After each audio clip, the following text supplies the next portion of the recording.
Hi friends, நம்ம இந்த வீடியோவில் என்ன பார்க்க போகிறோம் அப்படின்னா 10th ஸ்டாண்டர்டில் இருக்கக்கூடிய கடைசி இயலில் ஒரு வரி வினாக்கள் பார்க்க போகிறோம்.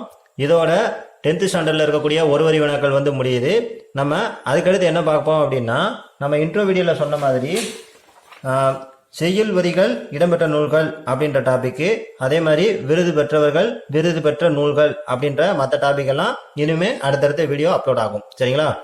அதே மாதிரி எந்த டேட்டாவும் மிஸ் பண்ணாமல் நான் கொடுத்துருவேன். எந்த டேட்டாவையும் மிஸ் பண்ணாம நீங்க படிக்க வேண்டியது உங்களுடைய பொறுப்பு.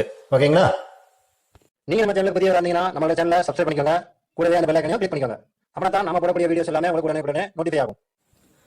வாங்க வீடியோக்குள்ள போயிடலாம்.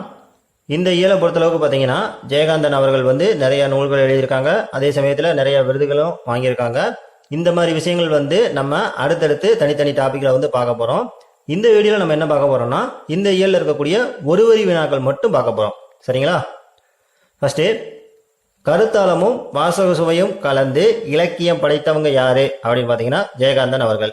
அடுத்து, சமகால கருத்துக்களையும் நிகழ்வுகளையும் சமகால மொழியில் சமகால உணர்வில் தந்தவங்க யாருன்னா ஜெயகாந்தன் அவர்கள். அடுத்து, மனிதம் தோய்ந்த எழுத்தாளுமை மிக்கவங்க யாருன்னா ஜெயகாந்தன் அவர்கள்.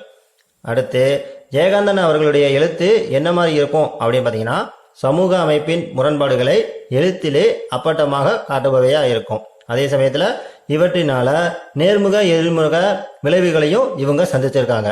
அதுக்கடுத்து, உள்ளடக்க விரிவால் மனிதாபிமானத்தை வாசக நெஞ்சங்கள்ல விதைச்சிருப்பாங்க.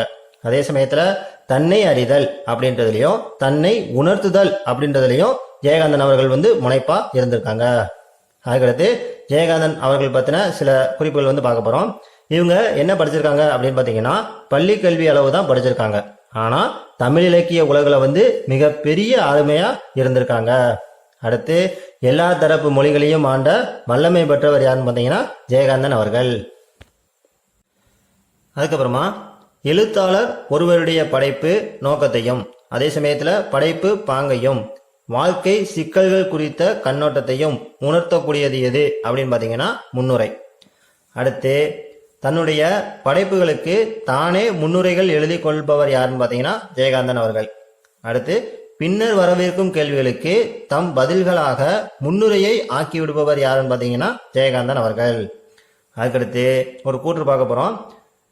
தான் வாழ்ந்த காலத்தில் சிக்கல்கள் பற்றி ஆராயவும் அதை பற்றி எடுத்து சொல்லவும் தன் பார்வைக்கு உட்பட்ட தீர்ப்பை சொல்ல அவர் மேற்கொண்ட நடவடிக்கையே படைப்பு அப்படின்ற கூற்று யாரை குறிக்குது அப்படின்னு பார்த்தீங்கன்னா ஜெயகாந்தன் அவர்களை குறிக்குது. அடுத்து, யாருடைய படைப்புகள் உணர்ச்சி சார்ந்த எதிர்விளைவுகளா இருக்குன்னு பார்த்தீங்கன்னா ஜெயகாந்தன் அவர்களுடைய படைப்புகள் தான் உணர்ச்சி சார்ந்த எதிர்வினைகளா இருக்குது. இந்த ஒரு பண்பு தான் ஜெயகாந்தன் அவர்களுக்கு சிறுகதை மன்னன் அப்படின்ற பட்டத்தை தேடி தந்திருக்கு. அதுக்கப்புறமா, 80களில் கனையாளி இதழில் எழுத தொடங்கினவங்க யாருன்னு பார்த்தீங்கன்னா நாகூர் ரோமி அவர்கள். இவங்களோட இயற்பெயர் என்னன்னு பார்த்தீங்கன்னா முகமது ரஃபி. அடுத்து, கிறிஸ்துவுக்கு முன் தோன்றியவங்க யாருன்னா திருமுழுக்கு யோவான் அவர்கள். இவங்களை என்ன பேர்ல குறிப்பிடுவாங்கன்னு பார்த்தீங்கன்னா அருளப்பன் அப்படின்ற பேர்ல குறிப்பிடுவாங்க. அடுத்து, கிறிஸ்துவின் வருகையை அறிவித்த முன்னோடி யாருன்னு பார்த்தீங்கன்னா அருளப்பன் அவர்கள். அடுத்து, வீரமாமுனிவர் தம் காப்பியத்துல அருளப்பனுக்கு என்ன பெயர் வச்சிருக்காங்க அப்படின்னு பார்த்தீங்கன்னா கருணையன் அப்படின்னு பேர் வச்சிருக்காங்க.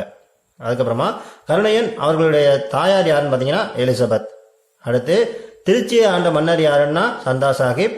இந்த சந்தா சாஹிப் அப்படின்ற மன்னர்கிட்ட உரையாடுவதற்காக வீரமாமுனிவர் கற்றுக்கொண்ட மொழி என்ன மொழி அப்படின்னு பார்த்தீங்கன்னா உருது மொழி. இந்த உருது மொழியை வீரமாமுனிவர் எவ்வளவு காலகட்டத்தில் கத்துக்கிட்டாங்க அப்படின்னு பார்த்தீங்கன்னா 2 மாதங்கள்ல இந்த உருது மொழியை வீரமாமுனிவர் கத்துக்கிட்டாங்க. அடுத்து, வீரமாமுனிவரினுடைய எளிமையையும் துறவையும் கண்டு சந்தா சாஹிப் என்ன பட்டம் கொடுத்திருக்காங்கன்னு பார்த்தீங்கன்னா இஸ்மத் சன்னியாசி அப்படின்ற ஒரு பட்டம் கொடுத்திருக்காங்க. அதுக்கப்புறமா, வீரமாமுனிவர் இஸ்மத் சன்னியாசி அப்படின்னு பட்டம் வாங்கினான்னு படிச்சோம் இல்லையா? இந்த இஸ்மத் சன்னியாசி அப்படின்ற வார்த்தை என்ன மொழி சொல் அப்படின்னு பார்த்தீங்கன்னா பாரசீக மொழி சொல். சரிங்களா? இதோட அர்த்தம் என்னன்னு பார்த்தீங்கன்னா தூய துறவி அப்படின்னு அர்த்தம். அதுக்கடுத்து, ரொம்ப ரொம்ப முக்கியமானது, இதை கன்ஃபியூஸ் பண்ணிக்காதீங்க. இஸ்மத் சன்னியாசி அப்படின்னு அழைக்கப்பட்டவங்க யாருன்னா வீரமாமுனிவர்.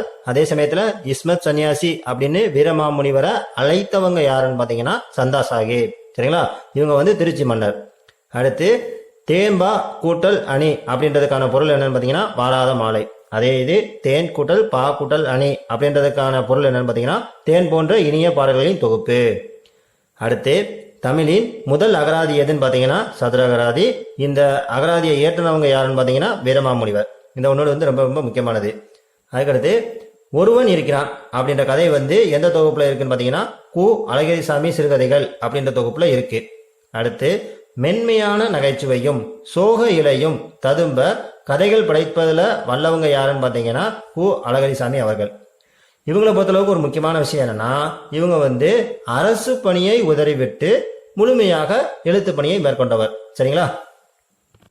அதுக்கப்புறமா கீரா அப்படின்றவங்க வந்து ஒரு சிறந்த எழுத்தாளர். இவங்களுக்கு பார்த்தீங்கன்னா யார் எழுதிய கடிதங்கள் இலக்கிய தரம் வாய்ந்ததா இருந்திருக்கு அப்படின்னு பார்த்தீங்கன்னா கு அழகிரிசாமி அவர்கள் எழுதிய கடிதங்கள் வந்து கீராவிற்கு இலக்கிய தரம் வாய்ந்ததா இருந்திருக்கு. அடுத்து கு அழகிரிசாமியை பொறுத்தளவுக்கு ஒரு முக்கியமான விஷயம் என்னன்னா கரிசல் எழுத்தாளர்கள் வந்து ஒரு சிலர் இருக்காங்க. அவங்களையே மூத்தவர் தான் இந்த கு அழகிரிசாமி அவர்கள். அடுத்து படைப்பின் உயிரை முழுமையாக உணர்ந்தவங்க யாருன்னா கு அழகிரிசாமி அவர்கள். இவங்க வந்து பல இதழ்களில் பணிபுரிஞ்சிருக்காங்க. அடுத்து கு அழகிரிசாமி அவர்கள் வந்து எங்க இருந்தப்போ அங்க இருக்கக்கூடிய படைப்பாளர்களுக்கு படைப்பு தொடர்பான பயிற்சி அளிச்சிருக்காங்கன்னு பார்த்தீங்கன்னா மலேசியாவில் இருந்தப்போ அங்க இருக்கக்கூடிய படைப்பாளர்களுக்கு வந்து படைப்பு தொடர்பான பயிற்சி வந்து அளிச்சிருக்காங்க. அதுக்கப்புறமா சேரர்கள் பத்தி ஒரு சின்ன குறிப்பு பார்க்க போறோம். சேரர்களினுடைய பட்ட பெயர்களில் குறிப்பிடத்தக்கது எதுன்னு பார்த்தீங்கன்னா கொல்லி, வெப்பன், மலையமான். அதே சமயத்துல கொல்லிமலையை வென்றவர்கள் எந்த பெயரை சூட்டி கொண்டாங்கன்னு பார்த்தீங்கன்னா கொல்லி, வெப்பன் அப்படின்ற பெயர்களை வந்து சூட்டி கொண்டாங்க. அதே சமயத்துல மற்ற மலைகளை வந்து வென்றவங்க எந்த பெயரை சூட்டி கொண்டாங்கன்னு பார்த்தீங்கன்னா மலையமான் அப்படின்ற பெயரை சூட்டி கொண்டாங்க. சரிங்களா? இதற்கான சான்று வந்து எதுல இருக்கு அப்படின்னு பார்த்தீங்கன்னா சங்க இலக்கியங்கள்ல இருக்கு. ஓகே ஃப்ரெண்ட்ஸ், இதோட 10th ஸ்டாண்டர்டில் இருக்கக்கூடிய முதல் இயல்ல இருந்து 9வது இயல் வரைக்கும் இருக்கக்கூடிய எல்லா ஒரு வரி வினாக்களையும் நம்ம கம்ப்ளீட் பண்ணிட்டோம். சரிங்களா? நாம இந்த அளவுக்கு கஷ்டப்பட்டு வரி வரியா நோட்ஸ் எடுத்து கொடுத்ததுக்கு வந்து முக்கியமான காரணம் நீங்க எக்ஸாம்ல நல்லபடியா பாஸ் பண்ணணும் அப்படின்றதுக்காகத்தான். இந்த வீடியோஸ் வந்து உங்களுக்கு யூஸ்ஃபுல்லா இருந்திருக்கும் நான் நம்புறேன். இந்த வீடியோஸ் வந்து உங்களுக்கு யூஸ்ஃபுல்லா இருந்த மாதிரியே உங்களுடைய ஃப்ரெண்ட்ஸுக்கும் தெரிஞ்சவங்களுக்கும் கண்டிப்பா யூஸ்ஃபுல்லா இருக்கணும் அப்படின்னு நினைச்சீங்கன்னா கண்டிப்பா அவங்களுக்கும் இதை ஷேர் பண்ணி விடுங்க. அதே மாதிரி உங்களுடைய லைக்கை வந்து கண்டிப்பாக கொடுங்க. நீங்கள் வந்து கொடுக்கக்கூடிய அந்த லைக்கு தான் தொடர்ந்து நாங்கள் வீடியோ அப்லோட் பண்ணுறதுக்கு எங்களை மோட்டிவேட்டடாக வச்சுருக்கோம். சரிங்களா? அதே மாதிரி இந்த 10th ஸ்டாண்டர்டில் வந்து மீதம் இருக்கக்கூடிய டாப்பிக்கை வந்து நான் அடுத்தடுத்து அப்லோட் பண்ணிடுவேன். கவனமாக அதையும் படிச்சுக்கோங்க. சரிங்களா? ஓகே ஃப்ரெண்ட்ஸ், மீண்டும் அடுத்த வீடியோவில் சந்திப்போம். நன்றி.